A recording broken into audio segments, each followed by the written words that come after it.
Hello again, Juliana here, and nice to see you.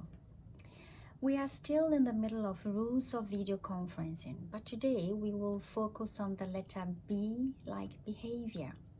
Why?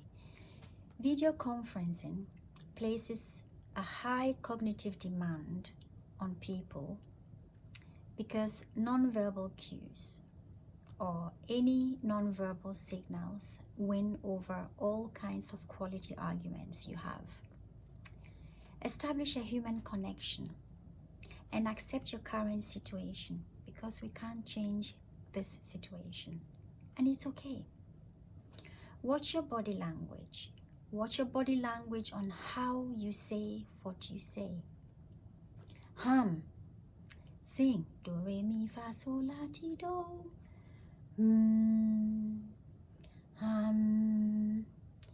It just warms your voice and it relaxes. These are all nice things to practice before video conferencing.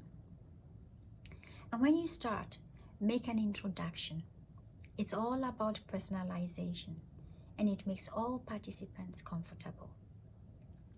Stop typing on your phone or checking on your laptop or petting your house dog or yelling at your kids.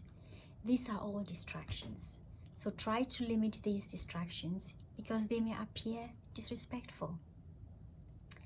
Give your colleagues or business partners, give them some seconds to unmute themselves to respond to any questions. Be patient.